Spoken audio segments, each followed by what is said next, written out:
Mesdames, Messieurs, bonjour et merci de rester fidèles à votre émission, le jury du dimanche e-radio ITV. Nous recevons aujourd'hui M. Amadou Alpha Sall, virologue. Bonjour. Bonjour Mamadou. Vous êtes le directeur de l'Institut Pasteur de Dakar et vous êtes docteur en santé publique. Docteur Amadou Alpha Sall, une tête bien faite, on le dira comme ça. Il fait partie des scientifiques sénégalais rendus célèbres par la pandémie du Covid-19. Normal quand on sait que l'Institut Pasteur de Dakar, que vous dirigez, est au cœur du dispositif de riposte contre le nouveau coronavirus. La maladie a tué à ce jour au Sénégal plus de 280 personnes sur plus de 13 000 cas déclarés positifs. Une tendance baissière des nouveaux cas et haussière des cas guéris et observés.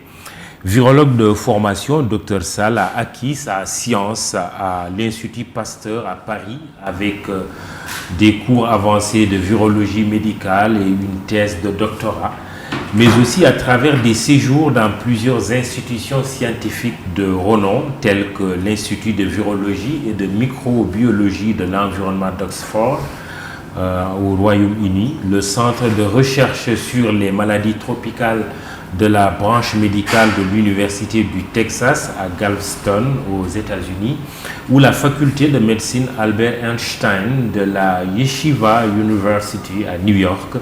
De 2002 à 2004, Amadou Alpha Sall a dirigé le laboratoire des hépatites virales de l'Institut Pasteur Cambodge.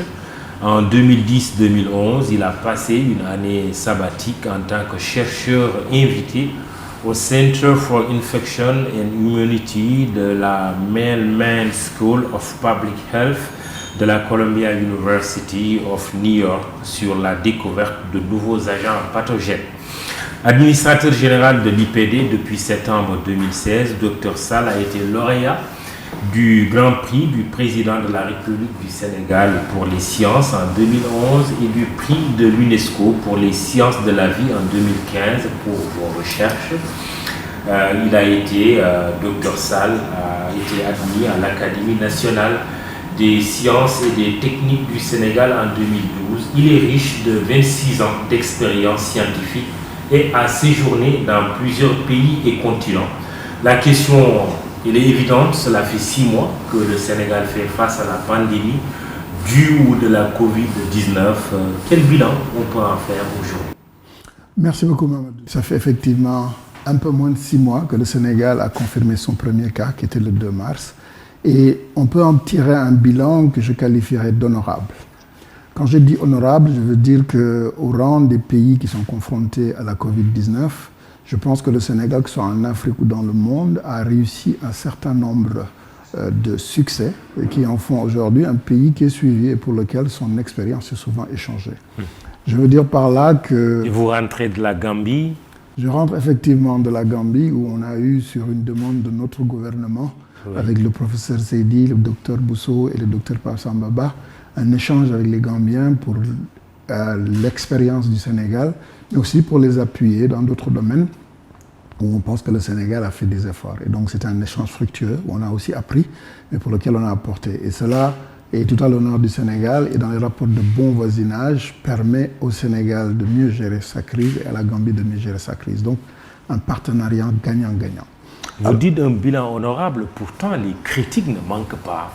Certains vont même jusqu'à penser que le Sénégal n'avait pas réussi ce combat contre la pandémie. Effectivement, il y a toujours des critiques et quand ces critiques sont constructives, elles sont toujours l'opportunité justement d'améliorer les choses. Quand je disais un bilan honorable, je faisais mention à plusieurs choses. La première, c'est qu'on a pu voir au Sénégal, dès le début de l'épidémie, le gouvernement et tous les acteurs ont tenu quand même à prendre un certain nombre de mesures difficiles, que ce soit dans le couvre-feu, que ce soit dans les rassemblements, la fermeture de lieux de culte.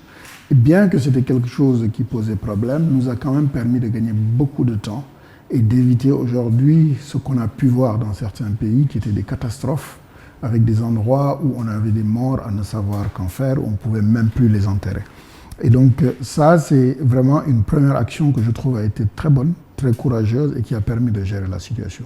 Ensuite, la deuxième chose que je trouve bien au Sénégal, qui concerne non seulement le gouvernement mais la population générale, il y a quand même une mobilisation collective. La plupart des gens essayent de respecter les mesures, la plupart des gens se soumettent à cette dynamique. Et dans une épidémie, c'est la partie la plus importante. Quand on arrive à voir la classe politique, les médecins, les différents corps, que ce soit au niveau décentralisé ou centralisé à la capitale, sont ensemble, je trouve que c'est quelque chose d'extrêmement important. Après, sur un plan purement technique, on sait que le Sénégal a fait des travaux très importants et a un taux de guérison qui est extrêmement bon, beaucoup lié à la qualité aussi de notre personnel médical, qui s'est énormément engagé, mais aussi à tous les laboratoires, comme l'Institut Pasteur de Dakar, qui se sont engagés, mais aussi lié au fait que nous avons, dans chacun de ces défis, su faire preuve de capacité à faire face à ces défis. Donc c'est pour ça que je parlais d'un bilan honorable. Bien évidemment, certaines critiques sont justifiées. Il y a par exemple un domaine où je pense que nous avons une opportunité de s'améliorer. C'est que le Sénégal connaît, les gens qui sont atteints par la Covid connaissent une certaine stigmatisation. Et ça, c'est vraiment regrettable, et dans la mesure où on n'est pas arrivé jusqu'à présent à éviter cela, et qui peut faire que des gens peuvent être malades, rester chez eux, ou qui peut faire que des gens qu'on aurait pu guérir ne viennent pas dans les structures. Qu'est-ce qu'on peut faire à ce niveau ? Par rapport à la stigmatisation, je pense que les deux éléments qu'on peut faire, c'est d'informer et sensibiliser les populations sur le fait que ce n'est pas une maladie honteuse et que c'est une maladie qui est assez démocratique, si je peux dire, qui touche tout le monde, les riches comme les pauvres, les chrétiens comme les musulmans, et que de ce point de vue-là, c'est quelque chose qui, à mon avis, pour lequel, lorsque l'on est détecté tôt et lorsqu'on vient tôt à l'hôpital, on a de meilleures chances d'être guéri de ça. L'autre regret que je peux avoir, c'est le nombre de morts. Et je m'incline bien évidemment devant tous nos morts. Et de ce point de vue-là, c'est quelque chose qu'on peut regretter certainement. On n'est pas loin des 300 et on ne sait même pas quand ça va arrêter. Est-ce que la catastrophe qui est redoutée, vous la redoutez également ? Bon, je pense qu'en personne responsable, quand on est face à des épidémies, on s'attend toujours au pire. On espère qu'on s'en sortira avec ce qu'il y a de mieux. De ce point de vue-là, je pense que les situations qu'on a pu voir dans d'autres pays, je prie que Dieu nous en garde, où par jour les morts se comptent en milliers, qui ont été liées au fait que justement il y a eu une surprise par rapport à beaucoup de pays, les structures n'étaient pas là. Ce qu'il faut retenir par rapport à la gestion de cette crise, c'est qu'il y a deux éléments qui sont importants dans la situation dans laquelle on est au Sénégal. Le premier, c'est de s'assurer que les gens ne s'infectent pas. Et c'est toutes les mesures barrières qui sont prônées, c'est aussi le fait qu'on demande d'éviter les rassemblements, etc. Après, il y a un deuxième volet qui, une fois que les gens sont infectés, que leur situation ne s'aggrave pas. Et de ce point de vue-là, il y a tout un enjeu en termes de capacité à gérer qui fait qu'aujourd'hui, le Sénégal s'est doté de plus de 35 centres où on peut se faire traiter.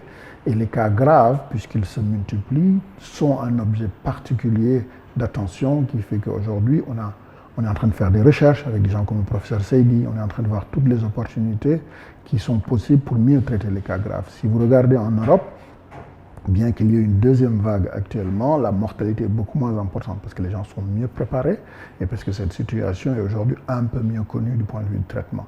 Et toutes ces leçons nous font penser qu'on est relativement armé pour éviter que ce soit catastrophique. Et comme on ne peut rien dire sur le futur, il faut être prudent et sur ses gardes.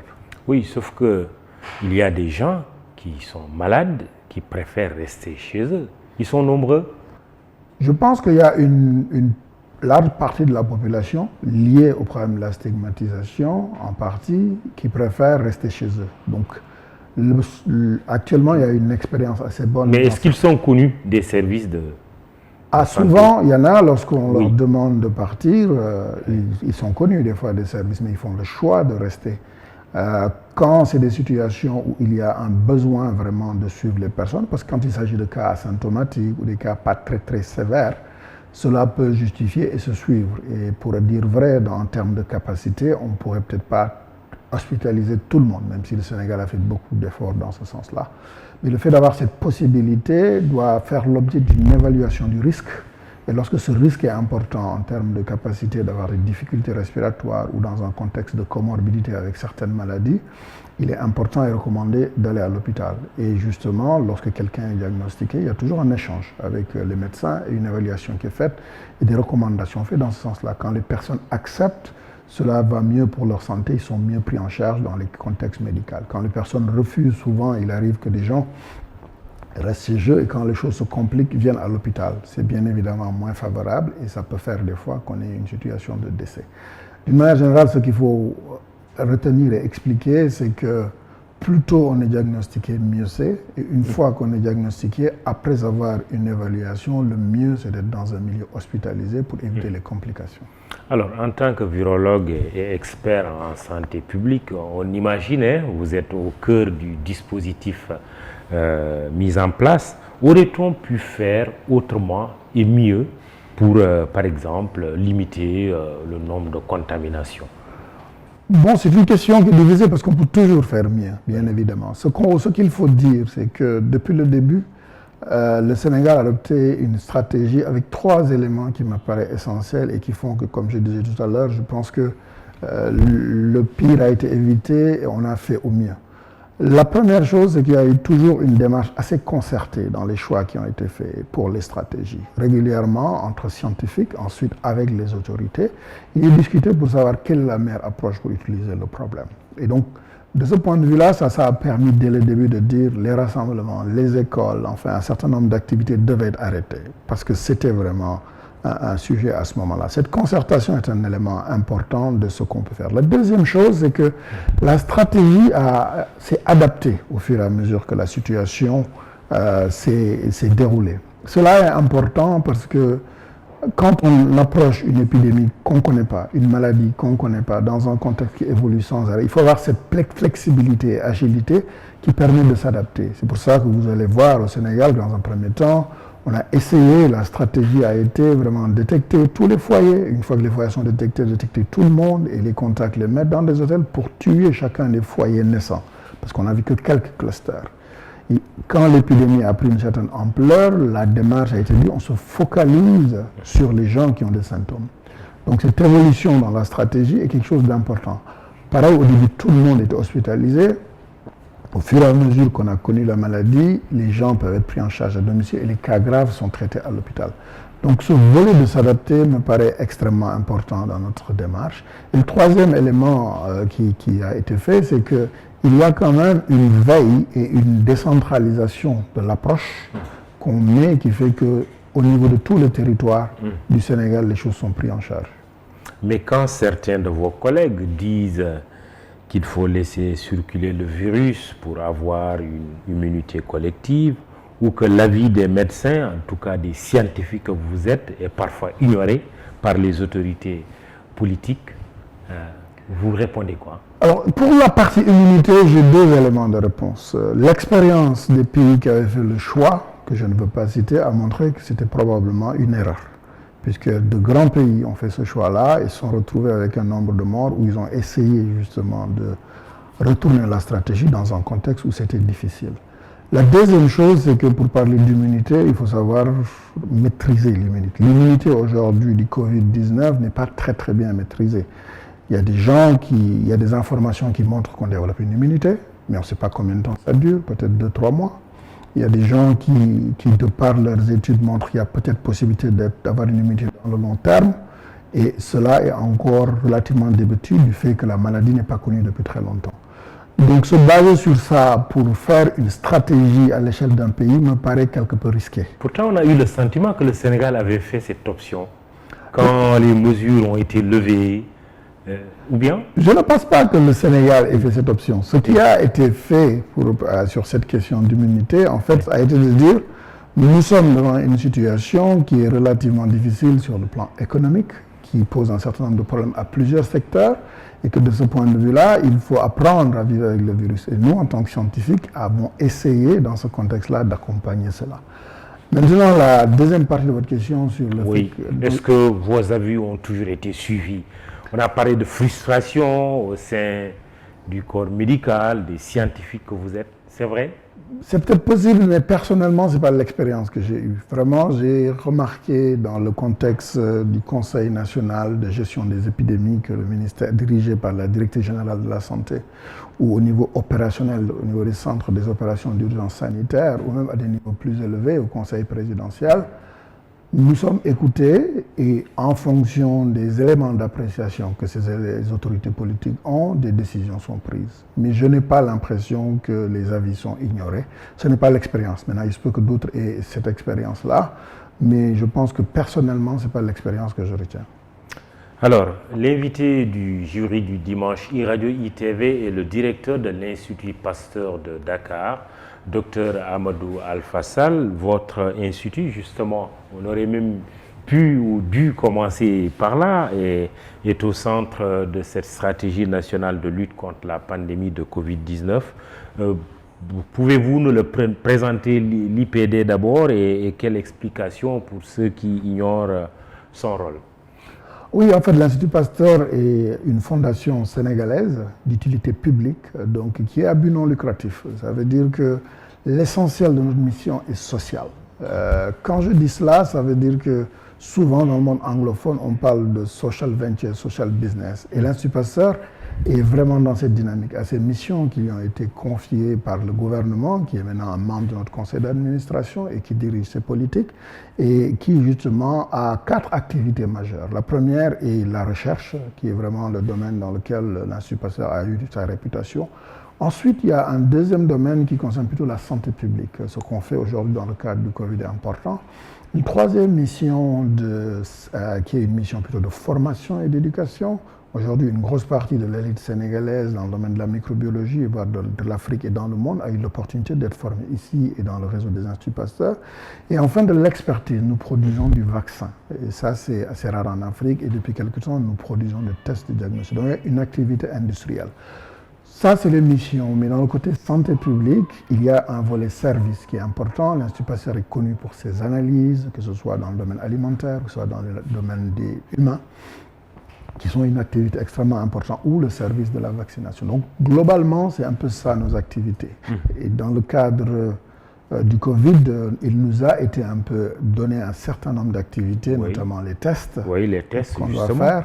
Et ensuite, dans la recherche, pour mieux comprendre l'épidémie, nous avons un certain nombre d'activités que nous menons. Quelle évaluation, justement, de vos réalisations dans le domaine du testing, avant peut-être même de parler après de la recherche? D'accord. Dans le domaine des tests, en fait, plusieurs éléments importants. Le premier, c'est que nous en avons fait beaucoup. Aujourd'hui, on est à plus de 120 000 tests qui ont été réalisés. Et l'essentiel de ces tests a été gratuit pour les populations. Non seulement parce que le gouvernement l'a demandé, ensuite parce qu'il l'a soutenu, mais surtout parce que nous avons aussi été appuyés et levé des fonds pour pouvoir le faire. Parce que c'est ça notre mission. Ce n'est pas la première épidémie. Sur Ebola, nous avons fait tous les tests du Sénégal sans que cela, alors que c'était tout gratuit. Nous avons fait ça pour le Zika, la dengue. C'est quelque chose qui est assez régulier. Ce n'est pas la première fois. Beaucoup de tests donc. Deuxième élément qui me paraît important, c'est que l'Institut Pasteur a accompagné plusieurs laboratoires dans le but de décentraliser. Aujourd'hui, au niveau de Thiès, le laboratoire national de santé publique a été un peu appuyé par nous en termes de formation pour aider à déployer. Mais si vous allez aujourd'hui à Kédougou, à Kolda, à Touba, Matam, Richard Toll, récemment Kaolack, sur instruction du ministère de la Santé, en faisant la démarche avec eux, nous avons installé dans tous ces endroits-là des laboratoires. Qu'est-ce que vous êtes en train de dire à l'État? Demandez et vous êtes satisfait. Quelle est votre capacité, autrement dit? Aujourd'hui, nous avons une capacité minimale de 2000 tests qu'on peut faire tous les jours. Cette capacité n'est aujourd'hui pas encore atteinte, mais ce qui est important... Vous êtes aujourd'hui à combien? Aujourd'hui, on teste entre 800 et 1000 par jour si on met tout confondu, donc il y a encore un peu de marge. Mais surtout, il y a le fait d'avoir soutenu certains labos à l'intérieur où nous-mêmes sommes présents, permet ce qu'on a fait ici de pouvoir le dupliquer partout où c'est nécessaire. C'est comme je vous disais, il y a une approche graduelle de la situation et où c'est nécessaire pour justement faire face à des situations de cas graves, etc. Des dispositions seront prises pour que ça soit satisfait. Et c'est ça qui est important dans le dispositif. Ensuite, au-delà des tests, il y a des éléments très importants sur lesquels nous intervenons dans les réflexions stratégiques et au niveau international aussi, beaucoup. Aujourd'hui, l'Institut Pasteur de Dakar est le laboratoire de référence de l'Union africaine par l'Africa CDC. Pareil pour l'OMS, pareil pour l'Organisation ouest-africaine de la santé. Et ça, c'est un motif de fierté pour nous. Non seulement nous contribuons à l'effort national qui est fait, mais aussi nous contribuons à appuyer les autres pays Au tout début de l'épidémie, nous avons dû former 25 pays, certains sur place, d'autres, et on les a aussi suivis. Ensuite, l'Institut Pasteur joue le rôle un peu de hub pour aider la logistique pour les tests un peu partout au niveau pour l'Union africaine. Donc tout ça, c'est des réalisations. Je pourrais en dire d'autres, la recherche, les tests, mais je pense qu'on aura l'occasion de revenir là-dessus. Votre capacité dépend de la commande? La capacité dépend en partie de la commande. Nous n'avons pas des capacités illimitées. Oui. Mais nous avons une capacité, une expérience qui nous permet, s'il y a une demande qui le justifie et qui est raisonnable, de monter. Ça, c'est quelque chose sur lequel on peut être assez clair. Au tout début, nous étions calés sur 500 tests, on a vu que ce n'était pas assez. Entre le mois de mars et le mois de juin, nous avons multiplié par 20 le nombre de tests. Et il nous est arrivé de faire plus de 1800 tests en une journée et de rendre les résultats dans les 24 heures. Donc c'est plus une question d'organisation, d'adaptation et d'avoir la capacité aussi de le décentraliser. Parce que c'est important que les gens soient détectés tôt pour justement éviter une diffusion et pour éviter que les gens aillent vers des complications. Justement, d'où la question qui coule de source, comment concrètement se passe le test, ce dépistage, et pourquoi nous ne le faisons pas de manière systématique pour diagnostiquer le maximum de personnes et à temps? Voilà, le test aujourd'hui, ce qui a été retenu en collaboration avec le ministère de la Santé et les différentes autorités, c'est que lorsqu'une personne a des symptômes, donc il a des signes, soit la toux, la fatigue, etc., et des problèmes pour respirer, de faire appel au niveau du ministère et que cette personne soit prélevée. Une fois que la personne est prélevée, l'échantillon nous est amené et nous le testons grâce à des techniques de virologie, une des plus classiques et standards qu'on appelle l'amplification du gène, que les gens appellent la PCR. Maintenant, pourquoi on n'en fait pas plus? Au début, le choix avait été fait de tester tout le monde, de tester les cas suspects, de tester leurs contacts. Et ce qu'on a remarqué après, jusqu'au mois de juin, c'est qu'on en testait beaucoup avec une positivité relativement faible. Ce qu'il faut savoir, c'est que quand les gens, avec une majorité de gens qui sont asymptomatiques, ce qu'il faut savoir, c'est que quand les gens ne sont pas symptomatiques, ils transmettent beaucoup moins. Et c'est assez facile à comprendre dans la mesure où une personne qui ne tousse pas ne projette pas le virus. Une personne, justement, qui n'éternue pas, projette moins de virus. Et donc, de ce point de vue-là, dans un contexte où il est extrêmement important d'aller vite, se concentrer sur les gens qui ont des symptômes, les tester et d'utiliser ces personnes, voir les contacts qui sont autour et qui présentent des facteurs de risque, ont plus de 60 ans, présentent de l'asthme, ou c'est des gens qui ont un problème cardiovasculaire, etc. C'est une stratégie pour contenir rapidement les choses et éviter justement de tester beaucoup pour rien. Et donc c'est dans ce sens-là que les disponibilités existent, mais ça n'empêche pas d'avoir une stratégie rationnelle et raisonnable. Question de cher Binam Intello sur Facebook. Il vous demande, vous aviez affirmé en avril 2020 sur une chaîne étrangère, une chaîne de télévision, que l'Institut Pasteur travaille à l'élaboration de tests de dépistage rapide du Covid ou de la Covid-19 en partenariat avec l'entreprise britannique Mogolic et via la plateforme sénégalaise Diatropix. Les prototypes, il vous cite toujours, sont au stade d'évaluation et ce processus devrait se terminer courant juin. Ces tests visent à déterminer non seulement en 10 minutes si un individu est porteur du virus. Quelle est la situation actuelle de cette affirmation et pourquoi ne pas faire des tests généralisés? D'accord, merci beaucoup. Ouais. Alors, deux choses. Par rapport au mois d'avril, ce qu'on avait dit pour faire les prototypes, on a jusqu'au mois de juin, comme j'ai pu l'annoncer début juillet, on a fait un prototype pour lequel on a eu des résultats satisfaisants. Et ce prototype, aujourd'hui, il est déployé sur plusieurs sites au niveau du Sénégal, parce qu'au-delà de la bonne performance dans un laboratoire avec des personnels qui le maîtrisent pour voir comment il marche, il est important d'évaluer ce qu'on appelle les performances opérationnelles. Ça veut dire que le test, celui qui va le faire, c'est peut-être quelqu'un qui n'est pas forcément du monde du laboratoire. Il faut s'assurer que ça soit fait. Et c'est cette phase qui est aujourd'hui faite dans tous les sites que j'ai cités, que ce soit à Matam, que ce soit à Richard Toll, Kédougou, On est en train de l'évaluer sur ce site pour voir du point de vue opérationnel si c'est quelque chose qui est faisable. Dans le même temps, les capacités au niveau de Diatropique sont en train d'être augmentées pour pouvoir produire. Donc ce qu'on pense, c'est que d'ici la fin du mois de septembre, nous aurons une évaluation sur le terrain de cela et mettre à disposition dans un rayon plus large, un peu faire ce qu'on appelle la mise à l'échelle.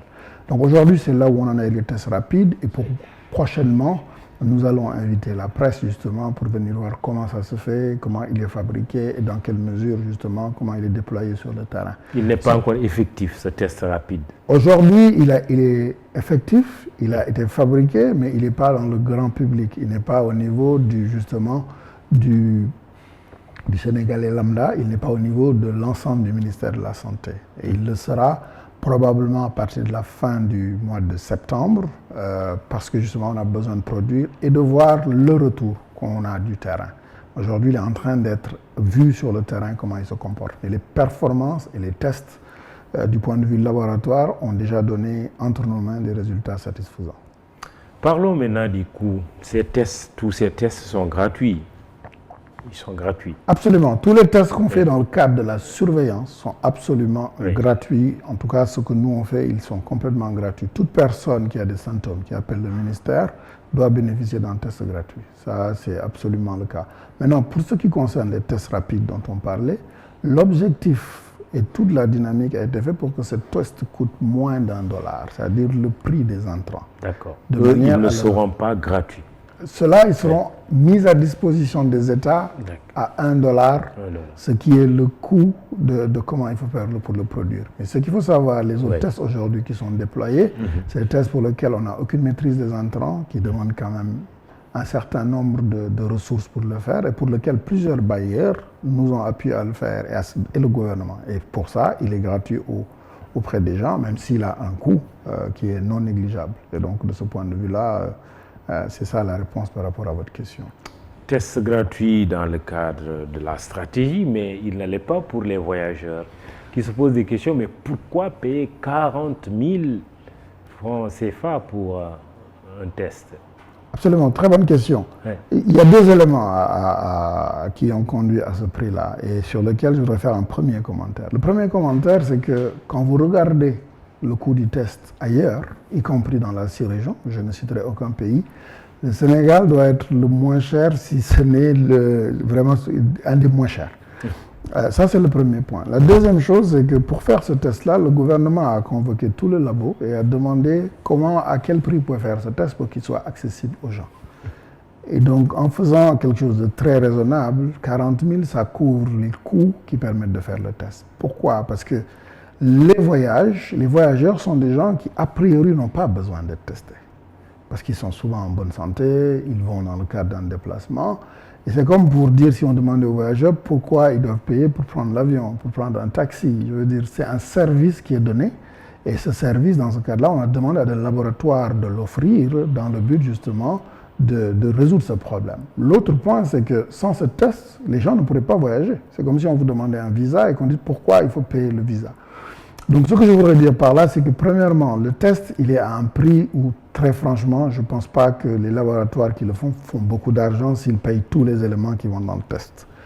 Deuxième élément, c'est qu'il permet de rendre service, c'est ce que le gouvernement a demandé, que les gens veulent voyager, pour rentrer dans des pays ils ont besoin de tests, on vous demande de faire ces tests-là. Oui, parce que c'est ça, vous rentrez au Sénégal, vous faites le test. Pour les entrants ou les sortants. Les sortants, ceux qui voyagent aussi, qui quittent le Sénégal, font le test aussi. Voilà, mais si vous lisez la circulaire, ils disent peuvent faire. Il n'y a pas d'obligation dans la circulaire. C'est quelque chose que les gens mettent à disposition pour que les gens le fassent. Si aujourd'hui vous allez dans un pays qu'on vous demande un test, vous ne pouvez pas rentrer. Ce qu'on essaie de faire, c'est qu'avant de quitter le Sénégal, que vous puissiez faire votre test de manière à pouvoir rentrer dans ce pays. Parce que sinon, vous ne pouvez pas faire ce voyage-là. Donc, c'est vraiment une facilité qui a été faite aux voyageurs et qui a un coût. C'est des tests qu'il faut importer, c'est des gens qui le font. En fait, il y a quand même tout un travail derrière. Quand il s'agit vraiment de s'occuper maintenant de gens qui sont malades, vulnérables, là, toutes les dispositions ont été prises pour que ces gens-là n'aient pas à payer. Mais ce n'est pas le cas des voyageurs qui ne sont pas tenus nécessairement de faire ce test. C'est un peu le visa Covid, ce test. On pourrait peut-être appeler ça comme ça, mais c'est un visa qui sont demandés souvent par les pays destinataires. Vous êtes en train de suivre votre émission Le Jury du dimanche, iRadio ITV, qui reçoit Dr Amadou Alpha Sall, directeur de l'Institut Pasteur de Dakar. Il est virologue et expert en santé publique. L'IPD est sollicité, vous le disiez tout à l'heure. Quel rôle avez-vous pu jouer en Afrique et au niveau international dans le contexte que nous sommes en train de vivre? Voilà, au niveau international, d'abord je commencerai par le niveau africain. Il faut savoir que les chefs d'État à la fin du mois de février 2020 ont demandé justement qu'il y ait une stratégie africaine.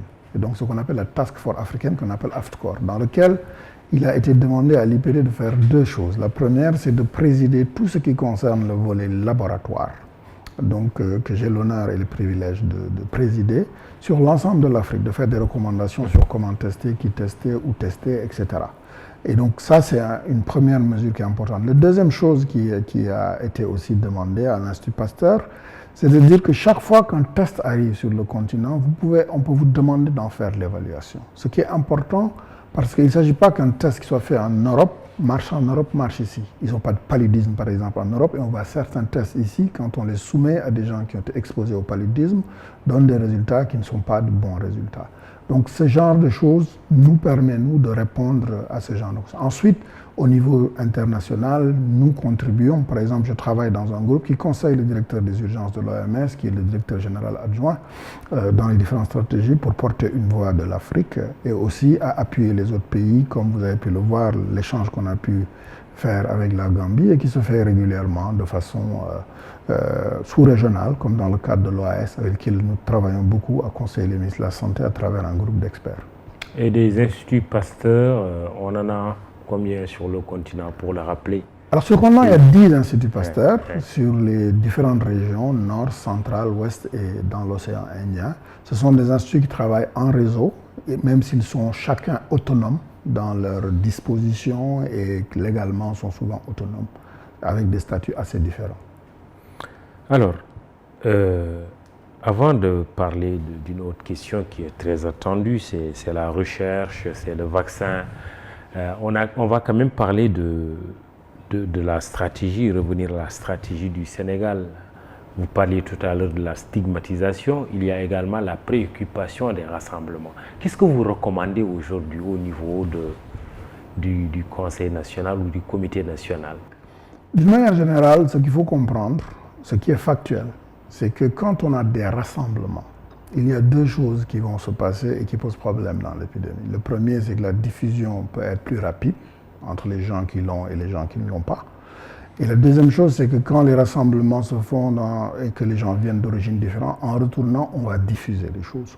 Donc cela fait que les rassemblements ne sont pas quelque chose qui est favorable quand on essaye de réduire l'épidémie. Et donc il y a eu des demandes pour que justement réduire les rassemblements ou quand ça ne peut pas ne pas se faire, qu'ils fassent l'objet de mesures barrières, que ce soit un peu encadré, de manière à éviter que ça nous amène dans une situation un peu difficile. Oui. Donc d'une manière générale, par rapport au rassemblement, c'est ce qu'on peut dire et vraiment recommander dans la mesure où possible d'éviter qu'il y en ait quand c'est possible. Après, ce qui est important dans les rassemblements, quand on parle souvent d'engagement communautaire, etc., c'est que l'engagement communautaire, c'est chacun d'entre nous doit en toute responsabilité voir est-ce que ce rassemblement, je devrais le faire par rapport aux enjeux, c'est-à-dire que les gens reviennent de rassemblement, attrapent la maladie et peuvent en mourir, particulièrement quand il concerne les personnes âgées, quand il concerne les personnes qui ont du diabète ou des comorbidités. Et c'est en ça qu'aussi, il y a une réflexion, une introspection de toutes les personnes qui ont ces initiatives, justement, d'y réfléchir. Et les événements religieux, l'idéal, c'est qu'ils ne puissent pas se tenir. Comme je vous disais tout à l'heure, l'idée, c'est d'éviter de stigmatiser. Parler d'un événement religieux par rapport à un baptême ou un mariage me paraît stigmatisant. Et donc, de ce point de vue-là, c'est comme je disais, je pense que soit les événements religieux, on a la chance au Sénégal d'avoir des chefs religieux extrêmement responsables, qui sont des gens très raisonnables et qui souvent, lorsqu'ils sont sollicités avec des explications, prennent souvent et quasiment toujours les bonnes décisions. Donc par rapport au rassemblement religieux, je pense que tout ce qui a été dit concernant les rassemblements. Maintenant, je pense que ce soit organisé ou que ce ne soit pas organisé, que ce soit avec des mesures barrières, Je pense que la balle est un peu dans le camp des organisateurs et je me garderai bien d'aller dans un sens ou dans un autre parce que souvent, il est important, après l'avis technique qui est donné par le scientifique, de laisser aussi aux personnes qui décident dans ce contexte-là les éléments d'appréciation qu'ils ont, de les prendre en compte dans leur analyse. Peut-être il faut vous mettre à contribution, vous scientifiques, pour que vous alliez à la rencontre de ces autorités pour expliquer. Vous êtes mieux placé pour expliquer, certainement.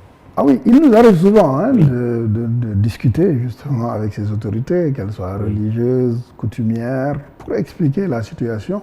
Et comme je vous ai dit, la plupart du temps, ils vont dans le sens de ce qu'on leur explique. Et de ce point de vue-là, par exemple, il y a un domaine tel que l'anthropologie, où il y a quand même beaucoup de gens qui ont fait un travail remarquable dans les cités religieuses, en allant expliquer aux gens les enjeux. Que quand un chef religieux, qui est une personne particulièrement exposée à beaucoup de gens qui viennent d'ici et d'ailleurs, il est lui-même risqué. Souvent, c'est des personnes âgées, etc. Mais comme je dis, je ne voudrais pas stigmatiser. Quelqu'un qui organise une cérémonie funéraire, quelqu'un qui organise un mariage, est confronté au même problème. Et donc, de ce point de vue-là, il faudrait que du point de vue social, qu'on ait une réflexion et que ces initiatives soient prises en toute bonne responsabilité. Et quand elles ne peuvent pas ne pas se faire, justement, de prendre les mesures barrières qu'il faut et de prendre des dispositions. La recherche maintenant, avec une grosse question, elle est revenue systématiquement dans les réseaux sociaux, c'est la question du vaccin. Mais avant d'y arriver, qu'en est-il des recherches qui sont menées sur la Covid-19 au Sénégal? Alors, il y a plusieurs éléments de recherche qui sont faits pour mieux comprendre l'épidémie. Je vais juste en citer un ou deux éléments. Le premier, c'est la prise en charge des cas. Vous avez tous entendu la polémique autour de l'hydroxychloroquine, est-ce que ça marche, l'azithromycine. Le Sénégal est un des pays qui, dès le début, a justement mis en place une plateforme de recherche clinique avec mon ami et collègue, le professeur Seydi, l'hôpital de Fann et plusieurs hôpitaux, que ce soit Dalal Jamm ou Diamniadio, qui a permis justement, en suivant une cohorte très précise, de voir que dans un certain contexte, l'hydroxychloroquine et l'azithromycine permet de réduire le temps d'hospitalisation et lorsqu'il est pris très tôt, ne présente pas forcément beaucoup d'effets indésirables et évite les complications. Et depuis lors, c'est ce qui est utilisé au Sénégal? Aujourd'hui, c'est ce qui est utilisé. Le seul contexte où on n'a pas vu son efficacité, c'est dans les cas sévères. Quand ils arrivent sévères, l'efficacité n'est pas vraiment prouvée dans ce contexte-là. Et de la même manière, ce dispositif permet aujourd'hui, s'il y a de nouvelles molécules, qu'on puisse justement les tester. Dans cette réflexion, chaque fois qu'il y a une molécule, par exemple pour le traitement des cas graves, nous sommes dans un contexte et une plateforme qui permet de le faire. La deuxième chose, c'est qu'on a beaucoup analysé aussi, un autre élément, c'est que le virus lui-même, ça nous a permis de voir que le Sénégal a eu plus de 40 introductions. Qu'aujourd'hui, quand on regarde dans la lignée de ce qui circule, ce qu'on a beaucoup vu vient d'Europe. Et quand on parle d'Europe, il y a plusieurs pays et que cela montre bien que le fait qu'on a eu des échanges au début a été quelque chose qui a été important.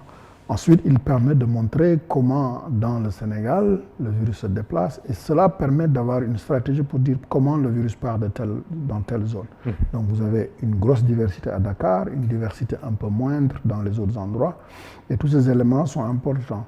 Et l'autre chose, l'autre type de recherche, c'est quand on prend une mesure, est-ce que cette mesure est efficace? On a regardé à un moment, quand on venait de mettre le masque, on a vu qu'avec le masque, quand on compare sur une période de 10 jours, avec le masque, on a sauvé tous les jours, il y a eu 40 infections de moins.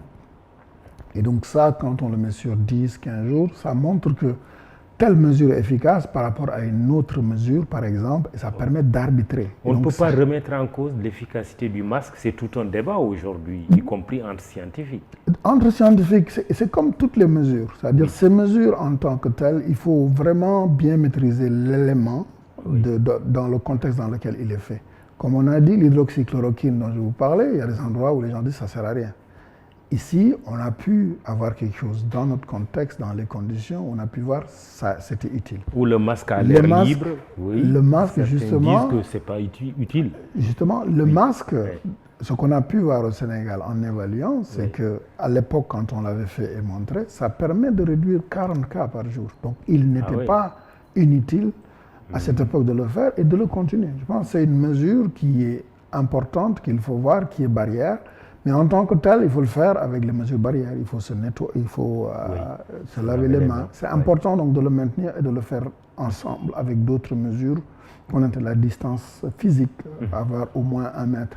Tout ça est très important et combiné permet justement de réduire la transmission. Arrêtons-nous un peu sur les cas graves, puisque vous dites, devant les cas graves, on s'est rendu compte que le protocole à base de l'hydrochloroquine s'est avéré en tout cas inefficace ou en tout cas très très limite. Face aux cas graves, qu'est-ce que finalement vous avez pu faire? Alors, par rapport aux cas graves, ce que je disais, c'est que ce qu'on a remarqué, c'est que l'hydroxychloroquine, azithromycine, lorsqu'il est pris très tôt, permet d'éviter les complications et permet aussi d'avoir une meilleure sortie. Maintenant, quand il vient beaucoup trop tard, ce qu'on a remarqué, comme vous le disiez, c'est que ce n'est pas très efficace. Alors, par rapport aux cas graves, ce qui est en train d'être fait et de réfléchir, c'est de voir est-ce qu'il y a d'autres molécules sur lesquelles on peut travailler et qui permettent justement, de ce point de vue-là, d'améliorer l'issue de ces cas graves-là. Et donc, nous avons commencé il y a quelque temps un nouveau protocole avec le professeur Seydi et un certain nombre de collègues qui peut-être devraient nous permettre d'en savoir plus là-dessus. Il y a une préoccupation de Ibrahima Bousso qui dit: est-ce que les matériels de protection, les équipements sanitaires, les kits de tests sont suffisants pour permettre aux équipes médicales de faire face à la Covid encore des mois, si cela devrait perdurer encore? Bon, je pense que l'approvisionnement, d'une manière générale, est très difficile partout. On a beaucoup de chance au Sénégal, quand même, que de ce que j'en sais, en tout cas, même si c'est difficile, l'approvisionnement est relativement couvert, les besoins sont relativement couverts. Maintenant, je ne connais pas toutes les situations partout, mais ce que je peux dire, c'est que dans la plupart des pays que je vois, les problèmes qu'ils ont ne sont pas ceux du Sénégal. Et la difficulté est facile à comprendre, c'est que tous les pays aujourd'hui ont besoin de masques, ont besoin d'équipements de protection. Et de ce que j'en sais, au Sénégal, les besoins sont relativement couverts, même s'il peut y avoir ça et là, peut-être probablement des endroits où il y a des manques. Je ne peux pas vous en dire plus. Jury du dimanche, iRadio, ITV, la question centrale, Nassir Sow la pose. Travaillez-vous sur un vaccin aujourd'hui au niveau de l'Institut Pasteur de Dakar? Nous ne travaillons pas à élaborer et mettre un vaccin, mais nous sommes sur une stratégie où, au niveau africain et au niveau mondial, il y a une préoccupation majeure. C'est-à-dire aujourd'hui, les 4 sociétés qui sont les plus avancées en matière de vaccins, leurs besoins et leurs capacités ne permettraient pas justement de couvrir tous les besoins au niveau mondial. On estime donc à un besoin de 2 milliards de vaccins au moins, donc pour couvrir tout le monde. Et donc au niveau de Pasteur Dakar, on s'est mis avec les gens de cette initiative pour faire 3 choses. La première, c'est de voir dans quelle mesure, si aujourd'hui un vaccin, parce que tout ça c'est des candidats, s'il y en a, et ça répond à plusieurs technologies, s'il y en a un qui marche, dans quelle mesure on pourrait le faire produire ici. Donc on est en train de travailler faire produire ici. C'est-à-dire, ça signifie quoi? Ça veut dire le produire ou le faire produire, c'est quoi exactement? D'accord, donc je vais être un peu plus clair. Oui. Aujourd'hui, l'Institut Pasteur de Dakar produit un vaccin. C'est le seul producteur en Afrique qui soit préqualifié, donc qui vend dans le monde. C'est le seul sur toute l'Afrique. Donc il y a une capacité de production, une technologie. Ça veut dire du début à la fin, c'est faisable ici. Pour cette technologie qu'on maîtrise, c'est le vaccin de la fièvre jaune qui est vendu partout dans le monde. Et pour la Covid? Donc, je reviens à la Covid. Donc, je donnais cette précision parce que pour la Covid, suivant le vaccin qui va être efficace, nous pouvons avoir ou ne pas avoir la technologie. Si c'est une technologie qu'on connaît, qu'on maîtrise, etc., l'idée est de le produire ici.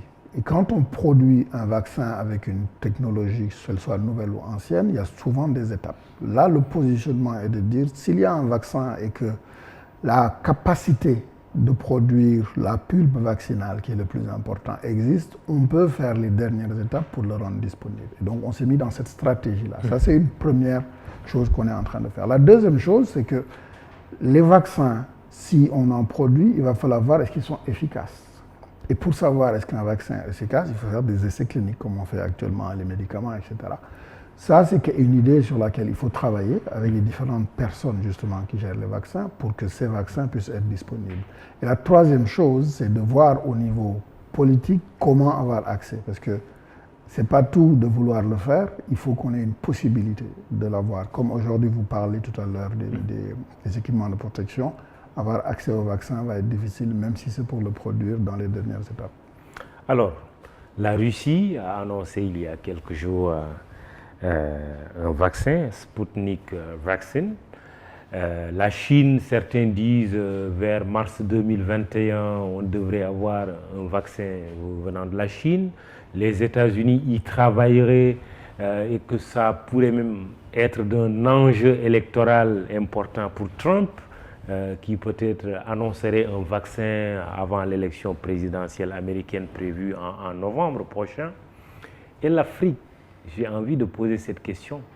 Est-ce que l'Afrique est dans la course de la production d'un vaccin aujourd'hui? Ou bien non, il faut qu'on soit réaliste, le vaccin ne viendra pas du continent? À ma connaissance, il n'y a aujourd'hui aucune équipe en Afrique, à ma connaissance, qui est en train de travailler sur la mise au point et le développement d'un vaccin.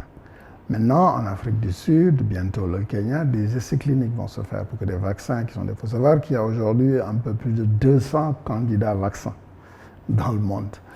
Tous n'auront pas l'opportunité d'être faits. Et deuxièmement, tous ne vont pas avoir un succès, alors qu'il faut beaucoup d'argent. Ce qui est important de retenir, c'est qu'en général, faire un vaccin peut prendre jusqu'à plus de 10 ans. Là, en moins d'1 an, on a des candidats qui sont déjà en train d'être testés. Et dans ce contexte-là, ce que l'Afrique doit faire, c'est de se doter de capacités pour pouvoir le faire. C'est dans ce sens-là que nous, de la même manière qu'on l'a fait pour les tests, on le fait pour les vaccins, et qu'on doit, au niveau continental, et on y travaille, avoir plusieurs producteurs qui se lancent dans ce genre d'initiative. Mais aujourd'hui, de ce que j'en sais, il n'y a aucun pays qui a développé un vaccin en Afrique. Et ailleurs, quand on parle de la Chine, de la Russie, de l'Amérique, de la Grande-Bretagne et d'autres, est-ce que vous pensez qu'un pays est plus en avance qu'un autre? En fait, tous ces pays-là, oui, les plus avancés aujourd'hui, c'est les États-Unis, l'Angleterre, la Chine. C'est vraiment... Et tous ces pays ont des candidats à vaccins encore. Donc, quand la Russie dit j'ai découvert un vaccin, ce n'est pas...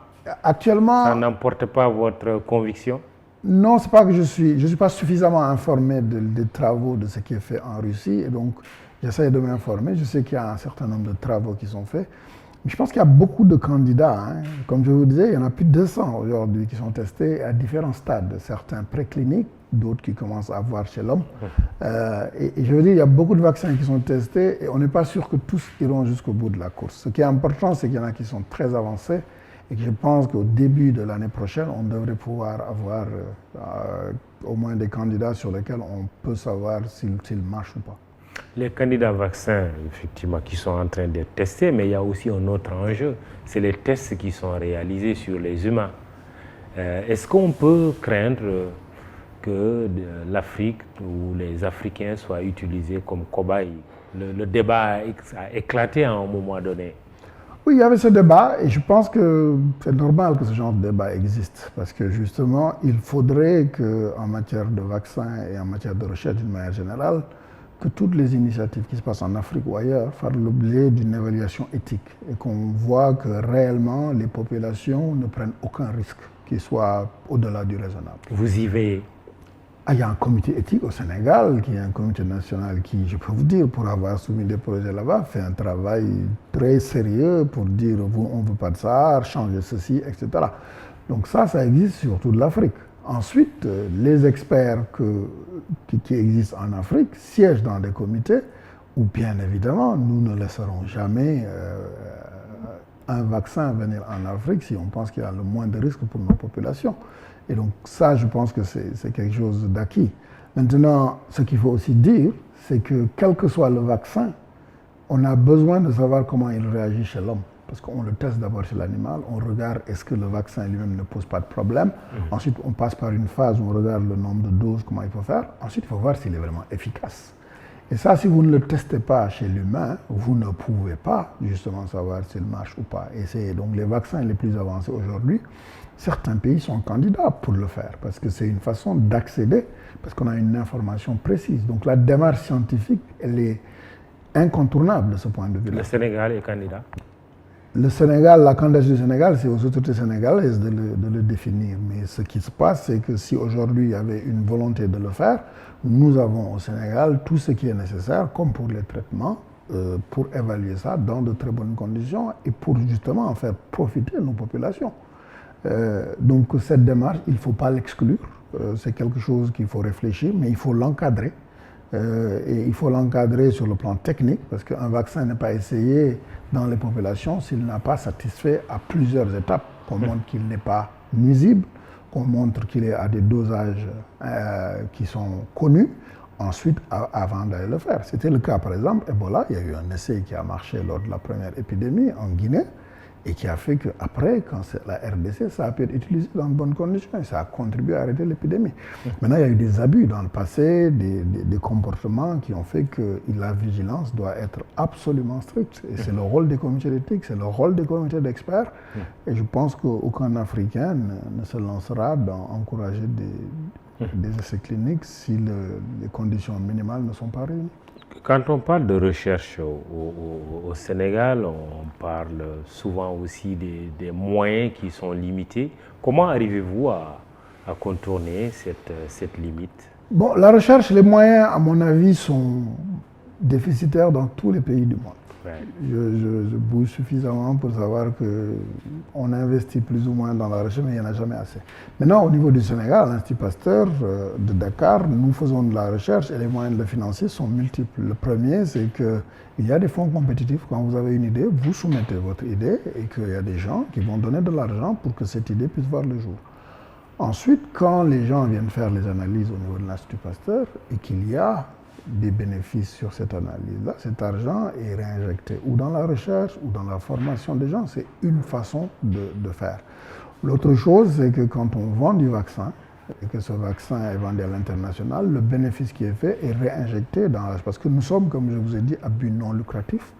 Tout bénéfice fait dans une activité revient à l'activité ou aux populations sénégalaises. Donc c'est un peu comme ça qu'on finance là. Maintenant, si on avait plus de moyens, cela permettrait d'aller plus en profondeur dans ces recherches, avoir plus de chercheurs. Nous n'avons pas assez de chercheurs. On voudrait offrir plus de bourses. On forme chaque année une centaine d'étudiants. On ne peut pas les garder tous. Ce serait une superbe occasion de pouvoir les garder si on avait plus de moyens pour le faire. Il y a également l'industrie pharmaceutique. On a parlé de la relance de Médis Sénégal. Aujourd'hui, c'est un défi, la fabrication de médicaments. Est-ce que le Sénégal est assez outillé aujourd'hui pour arriver à une autosuffisance dans ce domaine? Je pense que ça va être un objectif très clairement. Ça veut dire que ce que la Covid nous a appris, c'est qu'il faut être autonome en matière de vaccins, en matière de traitement. Et donc, le Sénégal a fait des choix. Par exemple, aujourd'hui, l'Institut Pasteur construit à Diamniadio une nouvelle usine de vaccins où la volonté du président de la République qui a soutenu ce projet est de dire vous faites le vaccin fièvre jaune, quelque chose de plus grand, mais pensez en termes de vaccinopole. Il faudrait qu'à terme, tous les vaccins qu'on importe dans le programme élargi de vaccination, etc., on puisse le produire au Sénégal. Ça va dans ce sens-là. De la même manière, les tests de diagnostic rapide qu'on fait aujourd'hui sur l'Institut Pasteur est une phase pilote. On voudrait en faire de manière plus large, de manière à couvrir nos besoins de tests. Il y a très peu de tests qui sont faits en Afrique. Aujourd'hui, si vous prenez les vaccins, seul 1% est produit sur le continent africain par rapport aux besoins. Et donc, au niveau du Sénégal, dans ce domaine, je pense qu'il y a quelques projets dont j'entends parler pour justement booster ça. Et au niveau de l'Institut Pasteur de Dakar, nous avons une stratégie industrielle, justement, que ce soit dans le vaccin, dans les traitements ou dans le diagnostic, de pouvoir aller vers une autonomie pour le Sénégal et dans la mesure du possible la sous-région. Selon quel délai? Enfin, notre usine de vaccins devra être fonctionnelle probablement en 2022 pour la fièvre jaune. Le vaccin, les tests que nous sommes en train de faire, nous travaillons à mobiliser experts dans les 3-4 prochaines années, que ce soit dans le vaccin ou dans les tests de diagnostic, nous aurons un peu plus d'autonomie. En une minute, est-ce qu'on peut parler d'école de Dakar aujourd'hui, tirant les leçons de la gestion de la pandémie de Covid-19? On a quand même... Vous êtes aujourd'hui très connu, Amadou Alpha-Sall, vous parlez du professeur Seydi et des autres, Raoult de Marseille qui est en lien aussi avec vous, né au Sénégal, mais c'est en français, on est bien d'accord. Mais est-ce qu'on peut parler d'école de Dakar? Oui, je pense que si par école on entend le fait qu'un endroit où on peut apprendre, un endroit d'où on peut s'inspirer, je pense qu'on peut dire qu'il y a une école de Dakar où vraiment des pratiques bien faites ici, qui ont été initiées et innovées ici, peuvent être répliquées ailleurs. Dans ce sens-là, on peut dire école. Si aujourd'hui c'est un endroit où des gens viennent chercher de la connaissance pour l'exporter, on peut parler d'école, puisque beaucoup de gens ont été formés ici. Vous parlez du professeur Seydi, quasiment tous les gens qui ont fait des études de maladies infectieuses dans la région, ils font partie des plus gros formateurs. Dans le domaine de la recherche, l'Institut Pasteur reçoit 14 nationalités. On a formé énormément de chercheurs. Et donc, de ce point de vue-là, on peut dire que c'est une école au sens où, justement, cette expérience est partagée, à former. Autrement dit, les évacuations sanitaires à l'étranger de manière systématique, ce n'est plus nécessaire. Ah, je n'irai pas jusque-là. Je pense qu'il faut relever notre plateau technique. Ce n'est pas parce qu'on est suivi qu'on apprend, qu'on n'a pas de marge de choses qu'on peut faire en plus. Et de ce point de vue-là, le plateau technique, j'ai assisté il y a quelques mois vraiment à un gros plan d'investissement qui est prévu dans le domaine de la santé pour justement relever des plateaux techniques avec des centres, que ce soit à Dalal Jamm, à Principal, dans le domaine justement de la greffe de moelle. Bon, ça, c'est des choses qui pourraient nous éviter. Je pense qu'on n'évitera jamais les évacuations sanitaires parce qu'il y a des cas qui seront toujours très très difficiles, mais en tout cas de prendre en charge la majorité des cas ici. Comment éviter à l'avenir des calamités de l'ampleur de la Covid-19? Je pense qu'il y a plusieurs choses qu'il faut faire. La première, c'est qu'il y a un cadre international, ce qu'on appelle le règlement sanitaire international, qui définit comment les pays doivent travailler ensemble et évaluer régulièrement leurs capacités pour éviter que des épidémies de cette ampleur arrivent. Ça, c'est un premier cadre qui est utile, qu'il faut maintenir, améliorer. La deuxième chose qu'il faut faire, c'est qu'il faut qu'on investisse plus dans ce qu'on appelle la préparation aux épidémies et de ne pas réagir aux épidémies. La préparation des épidémies, c'est avoir du personnel en nombre suffisant, qui soit formé, faire des simulations, avoir suffisamment de structures, etc., pour que quand les épidémies sont là, elles ne sont pas catastrophiques. Et dernier élément qui est important, c'est qu'il faut investir beaucoup dans l'autonomie, dans le domaine de la recherche, dans le domaine industriel, parce que ça, c'est ça qui va permettre d'avoir des produits, soit en les créant, en les innovant, soit en les produisant à partir de la connaissance qui est faite localement sur des thématiques où forcément au niveau international, il n'y a pas un besoin. Voilà, c'est sur ces points-là que je pense qu'il faudrait insister pour l'avenir. Un prix Nobel de médecine africain, vous y croyez? Ah, j'ai aucune raison de ne pas croire que l'Afrique a des fils qui un jour peuvent faire une découverte qui va changer le cours de la médecine au point qu'il mérite d'avoir le prix Nobel. Je pense un jour, mais pas là, maintenant, tout de suite. Ah, on pourrait, je ne sais pas, je ne suis pas au courant de toutes les activités, mais le premier homme qui a fait une transplantation, le professeur Barnard, était qu'un Africain, même s'il est en Afrique du Sud. Il y a beaucoup de découvertes qui sont faites ici, et bon, je ne désespère pas qu'un jour, un de nos collègues africains va avoir ce prix Nobel de médecine et de physiologie. En tout cas, un des vôtres, le gynécologue congolais Denis Mukwege, a été Nobel de la paix en 2018. Bon, ça veut dire que peut-être ça arrivera dans le domaine de la médecine. Absolument, je suis très optimiste pour ça. Très bien. Merci, docteur Amadou Alpha Sall, directeur de l'Institut Pasteur de Dakar. Il est virologue et expert en santé publique. Il était l'invité de ce jury du dimanche. À présent terminé à la technique, Abdoulaye Ndiaye, Biran Sissé et tous les autres. Mamoudi Brakan était au micro. Pour le compte du site Immédia SN, Babacar Fall et Abdoulaye Silla pour la photo. Réseaux sociaux, Biram Pouy et Momodou Diagne. Merci. Bon dimanche. Rendez-vous dimanche prochain.